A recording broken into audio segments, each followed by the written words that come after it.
Hello everyone, welcome back to our channel Applewiz. In today's video, we are going to see how you can screen record on your iPhone. Well, it is a very easy and simple process, so let's dive right into it. So the first thing that you want to do is scroll down to your control panel just like this. And in here, you can see the red dot icon just like this. All you have to do is simply just tap on this red dot icon and then your screen will start recording. Here you can see currently it is white right now because my screen is being recorded. So it should look something like this. And when you tap on this icon, your screen will start recording and it will be white just like this.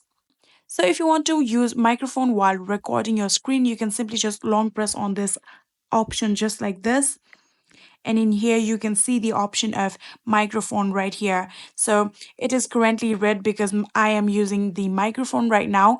It should look something like this, and when you tap on it, your microphone will turn red like this, and then it will start recording your voice with your screen recording.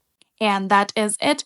That is how you can screen record on your iPhone. I hope this video was helpful to you guys. If it was, please do not forget to hit that subscribe button and like our video. Thank you so much for watching. See you in the next.